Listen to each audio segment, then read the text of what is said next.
Hello there guys, my name is Jag and welcome back to another episode of Space Engineers. So, sorry that the videos haven't been really coming out that much for Fleet Commander. Basically the ships take me about a week to design and build, and it's quite a grueling process to sort of get these ships out there, so it'll probably be more of a weekly thing than, you know, an everyday sort of occurrence. I am showing off a few things via like the turrets and things like that, and showing you a few things that I am using on the ships. But I'm here to bring you a new Escort and the second Escort of, you know, the Escort class. And this is the DDC-Dartmoor. Now, you guys were sort of saying about how the Bowen is quite a lightly armoured ship, and I've kind of taken that on board and added a bit more to this and kind of made it almost pushing on destroyer because of the guns, but the destroyers will be bigger than this anyway. So the Dartmoor is a heavier version of the Bowen.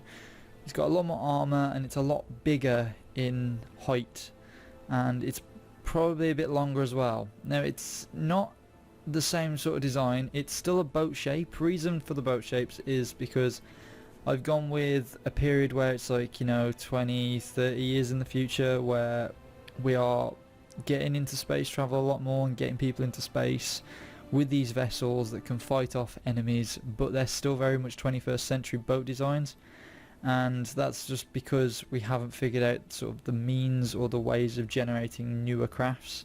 So that's the reason behind why these are boat shaped, and I love the shape of conventional vessels in the Navy. They just look awesome.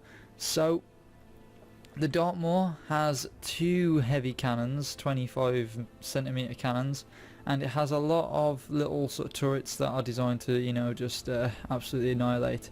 It's a bit lopsided because I added on this extra pod, which is like the life pod, as I'm kind of like calling it.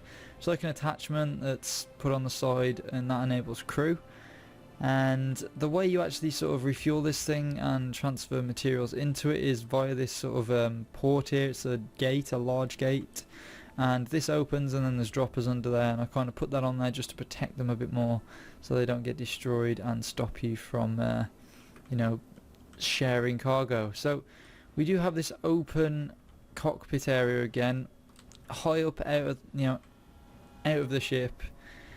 Very much a hazard, as a lot of people have been pointing out, but I'm still sticking with the 21st century vessel designs because they're just awesome, and I hope you guys understand that as well. Some people say they don't like it, but this is my style and this is what I'm going to stick to. So I think we shall get into it. So I'll just go F6 and let's get into it. So just going to pass over these turrets. Now the entrance to this is at the front rather than the back like the Bowen. You come down here and then you drop down these staircases. I've made it quite a deep entrance and hard to hit, and the gravity just cuts out really nicely there actually. As soon as you jump off you sort of lose it, and then yeah. So it's just underneath the first cannon, and as you come under you'll be greeted with this airlock area, which is quite big and open. Some lockers again, so you can dump your gear, get into the ship, and we'll come into here, and then we go down even further, which is ridiculous in the ship because it's quite high. And then we've got a sort of seating area arrangement where you could possibly just, you know, sit down just in case you were waiting for someone to come in or you were waiting to go out and whatnot. A few plants just to pretty it up a little. Jesus, words. Of course we got the light switches everywhere because of economy and things like that, to make the ship a bit more better on power if you're not in certain areas. This area is just dedicated to cargo. I figured this ship being an escort could potentially escort goods itself and turn itself into a bit of a freighter, so it could, you know, just completely pile its stores up with, you know, all these crates and things, and just move them around the fleet for, you know, because these are like the workhorses. So I'll close that door and then we're into like the main area. Now we've got this little like med bay area here. It's only small, like just a med station and 2 beds, and we've got some lights up there, and it's quite open, so you can just run in, heal, run out again. This is the kitchen area, as I've already said, and it's, I don't know, I went with an open area because it seemed to be the best option. I didn't like to put the doors down. I know it's probably a waste of space having this really tall ceiling, but I liked it and it seemed really nice to have it really quite open plan. So that's why that's there. Then we got some seats where you can sort of, you know, sit down and chill and just have a good time, I guess. And then we've also got showering areas. Now the showers are separated from the toilets. That isn't something I wanted to do, but it had to happen because of the space. So we've got like a toilet area and a basin there as well. Now somebody mentioned that it would be better to have the toilets nearer the crew because of obviously coming out in the night time and going to the toilet. So all the crew have to do is come through this little cargo area. I could have put the toilets here, but you would have had to walk through the toilets. But this is the crew area. This is that life pod I was on about. So this pod, and there's the ship over there as well. So this life pod is basically where all the crew will stay. It's kind of like a airlock in a sense because there's a double door here, and if say this pod gets hit, you can always detach it, get rid of it, lose some weight and fly off. It seems a bit suicide-y, but I figured it'd be the best area to put the crew area because most of the crew would be on the ship anyway if you were under attack. So this area should be empty, but that's just me. So that's like the life area where, you know, they all stay. We've got a bit of storage for the crew, and again light switches everywhere. So I'll come back here first. Now this is my favourite part of the ship because it's massive. This is the control room. This is like the operations room of everything. I've managed to fit so much in this room, it's unreal. I've got so much cargo hanging back here. I've got a refinery sitting on the roof looking pretty in the middle, and then I've got these two arc furnaces and some assemblers just sitting there doing their thing. And then we've got the operations benches here which are, you know, just monitoring everything here, and like a nice little button pressing section where you can just press the buttons if you assign stuff to them. And again, that light switch doesn't work because some of these are bugging, and that one doesn't either. Wow, I've actually assigned them with the correct groups, but for some reason it doesn't seem to be working as yet on Space Engineers, which is kind of sad. So that is that room. It's very, very big, and this is like my favourite room of the build area thing, that thing. So where will we go now? We will go upstairs. Now how do we get upstairs? We have these elaborate lift systems. These I'm going to incorporate more into these builds because they're space saving and better than stairs in every way. So I'm going to try and use these a lot more because they take up one block, take you up quite high. I've had to put two in here, but it seemed like the awesomest option. And I'm sure you guys would agree, being able to just do this rather than run up a flight of stairs is a lot cooler, and I can fit a lot more in the ship, which is actually why I think I've got so much room in this ship to do stuff, because of, you know, having all the extra space because of these only taking up like 1 and 2 blocks. Ridiculous. So this is a control area. This is like the all-seeing part of the ship. We've got some sort of framework that holds all the windows together, but then we have all these blast doors that they should work when I try them in a second, but they have been a really, really buggy in the groups.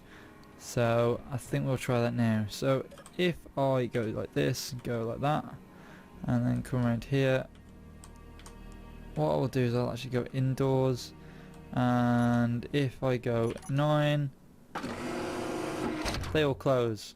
So if you were in an attack situation, you would close those probably if you were on the losing foot, because if the enemy were around you, you'd want to close off your windows so you wouldn't get hit, or you wouldn't take as much damage and the windows wouldn't crack and things like that.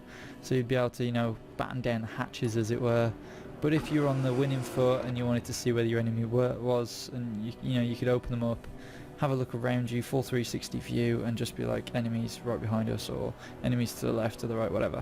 So that is that. Now the ship flies pretty well. It's pretty quick, but I think it's this weird assortment of engines I've got attached to the bottom which make it fly as it does. It does have a bit of banging issues every now and then, but I'm unsure what that's from. Nothing should be rattling around in this, but for some reason it is, which is kind of annoying.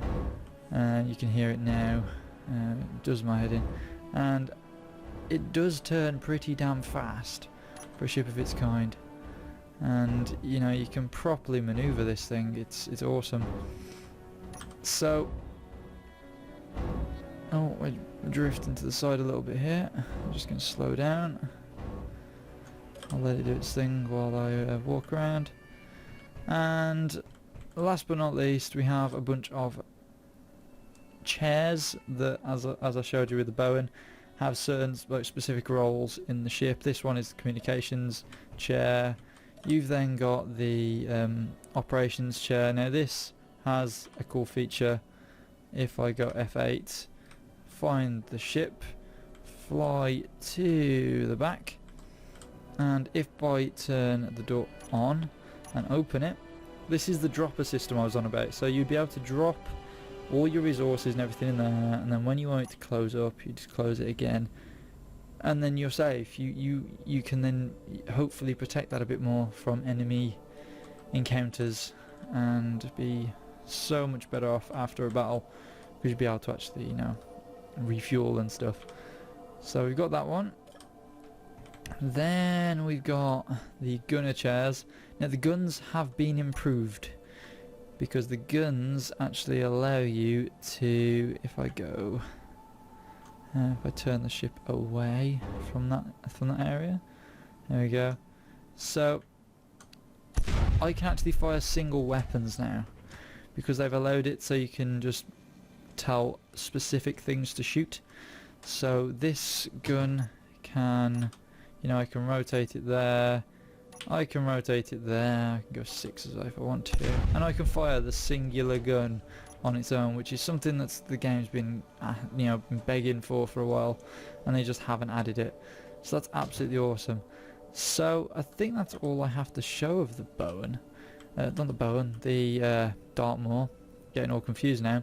I'll show you a bit of a size comparison, I think, as well. So we'll get rid of this version. Boop, there we go. And it would be good if I didn't fall from the heavens and die.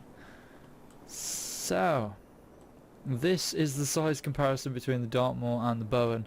It's quite a significant size difference, but they can be used for different things. Like the Dartmoor is definitely a lot heavier, a lot of a hard hitter, and the Bowen is just like the lighter cruiser sort of type that you would probably send in more often with a smaller group of ships, whereas, you know, the Dartmoor would be a lot more for your more specialised ships that you need to protect a lot more, and it's very heavily armoured, so, you know.